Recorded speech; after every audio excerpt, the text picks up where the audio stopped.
Ahanba channel sige maikadegi miyam punong putaram okchobagalo na nikolmo no kurumjiri amadi ngasi phone kiba pauchi singdegi maruweba headline sing amadi maruweba pausing puduna lakchari tabishi Yellow missing yengduna India government and Manipur ke tawrak leba mayam si kauthokpa chumloi and biren Case on Delhi the rally chattuna Manipur dagi separate administration demand tawkre Manipur da matik saba thangoi shengbalu chingba leitabana waba kaya mayok narak libani danabir laishram Hojik maruweba pau tabishi Yellow missing yengduna India government and Manipur ke tawrak leba mayam si kauthokpa chumloi and biren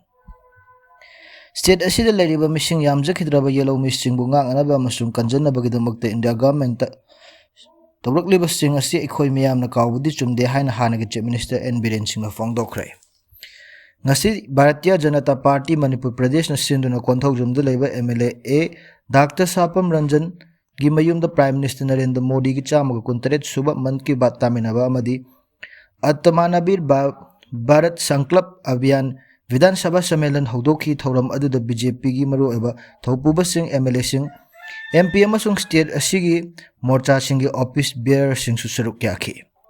Thauram Aduda N Biren Hai Mahagna Hanba in Kumja 2017 the Chief Minister Oyaklaba Matung 2018 the state asida mitoki masing asi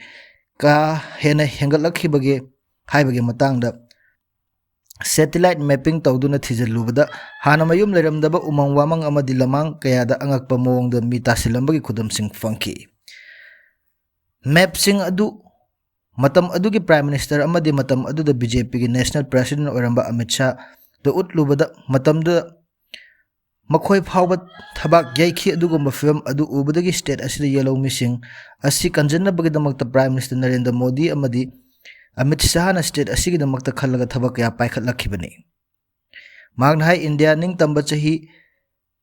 1947 ke matungda laibak asida state amata inner line permit pi khidre aduga state amada inner line permit piba yabagi province ta state aduda lairiba tribal population chada 95 agadabani adubu state asida oin state asigi oina tribal ke population asi chada 95 yobusunate aduga general category da lairiba maitei ki population chada yankhai di thoi khaktani adubu lamdam asida mapangi lamsing de changsilakpa mitop sing asida gi kanana ba haiduna state asida ILPP rakhi karigumba makhal gi pau che chang amata yauduna border lansi laga kilometer nimfu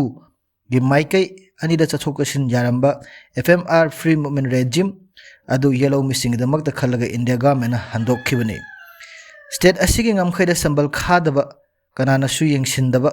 amadi athingba leitna ning maning tamna chachokasin yahanba hotrong hoba oina leramba kilometer chahumga maudra nipan adu fencing tawnana lupa koti lising kun ga taruk India government piraktuna thabak hauraba asi yellow missing da maktani lamdam asigi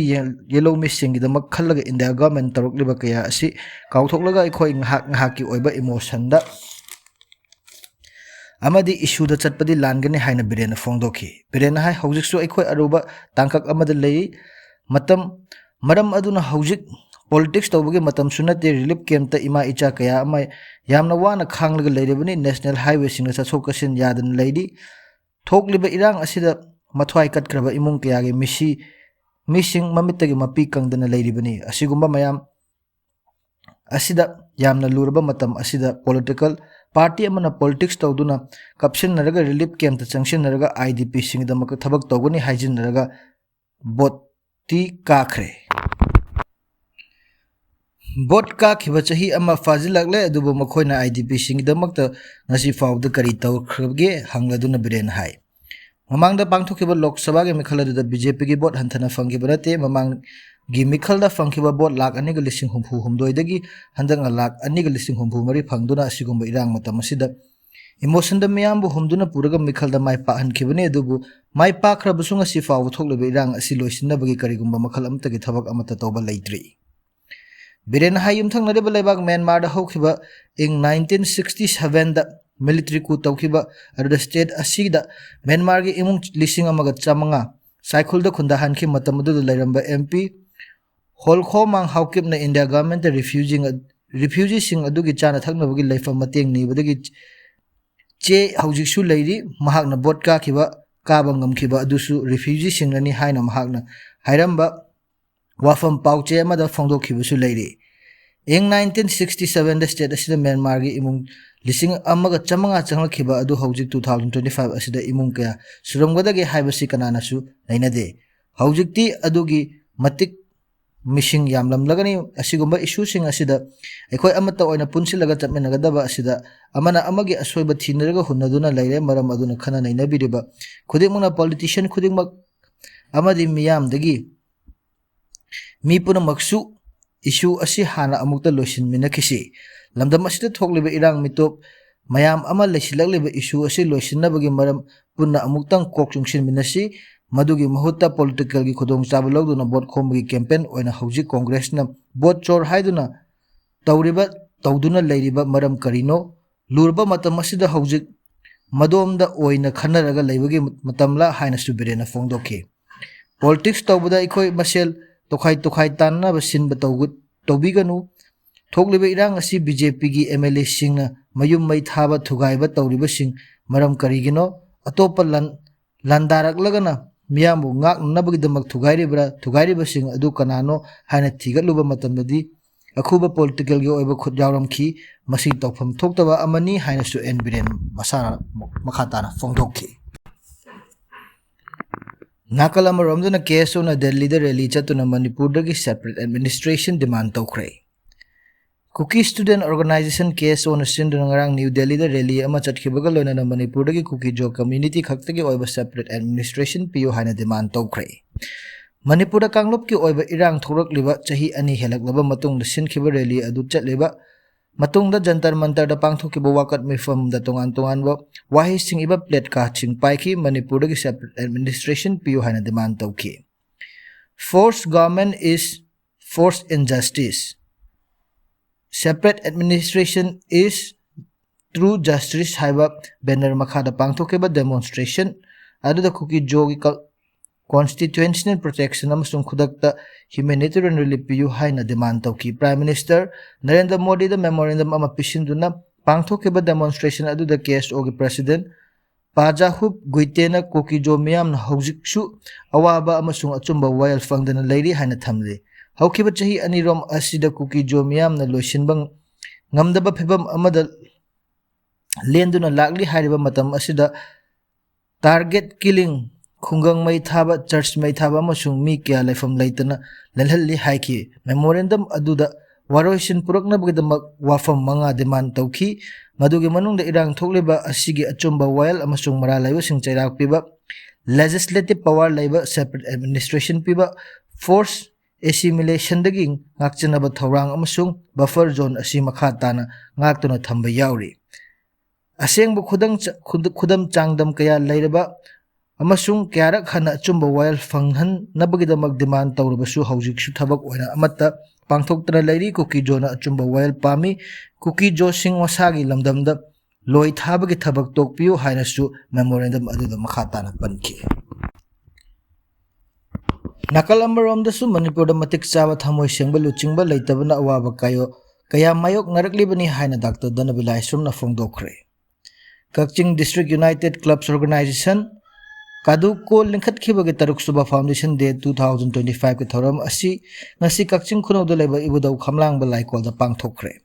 thoram adu da All Manipur United Club Organization ge president S Sanjoyna athoi ba mithung Kakching District United Club Organization ge president Huidrom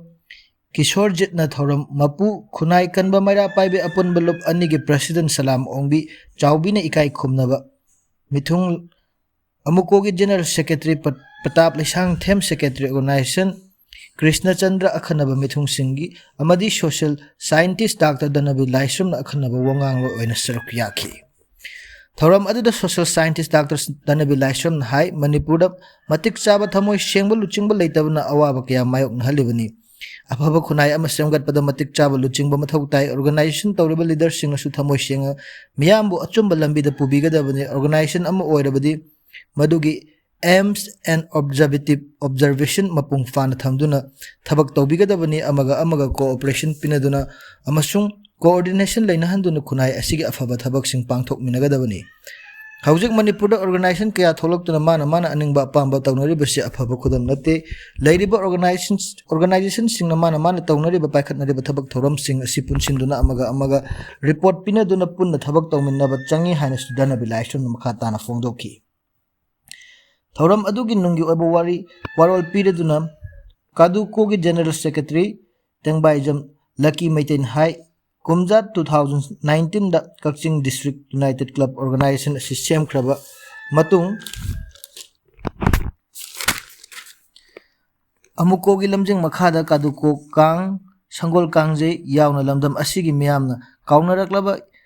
Yelho Masana Sing Yokatna Bokotna Bagaloina na Miam with the Mukatongan Batabak Torum Kia Pangtok to Lagli Makatan Su Pangtok Kigani Masida Miam na Mating Pangbi Bagaloina na Miam na Tahoning the sing hybrid o haiki thoram aduda athoiba mithung len gi warol pireduna amuko gi president S Sanjay hai Manipur gi apun bagi saktam singna rakliba sing asi ekhoi punna wakhal khantha mireduna punna thengna minana ba mathau tai kangluk ki irang thogol liba asi kana karidagi karam na thogol liba no haibisu ekhoi punna khangmin nagadabni masigi damak amukon changsil liba thabak thoram singbu miyam na mateng pangbiu lona na thabak thoram kya da matam chan hobang ngamdaba matam manghan bagi chanabi leibasi punna semdok minaduna matam nga chatpa punctual oiba khunai ama semgat minasi hainasu apel tawki thoram mapu oikiba kaduko gi president Huidom Kunjakishor na hai Thobal district Kakching district khaidok daklaba matung da kaduko asi semkhibani mamang da thopuramba sing kan hona kibagum Kakching district level club sing punna chatmen naba mahakna angamba mateng pangani haina makha taki ngasigi thoram adu da kaduko gi makha da level united sing unit sing haibadi Citizen Association for Rural Development Wabagai Social and Economic Development Organization Hianglam Lamjau Langmaidong Laimanai Tezpur United Club Organization Waikhong and Thongjau United Club Organization All Kakching United Club Organization 8 Star United Clubs Organization Khamaika United Club Organization Shekmaijing 2 Topching United Club Organization amade Kakching irengban atay mafam kaya di club sing mihut sing amuko amadi kaduko chatminariba lup kaya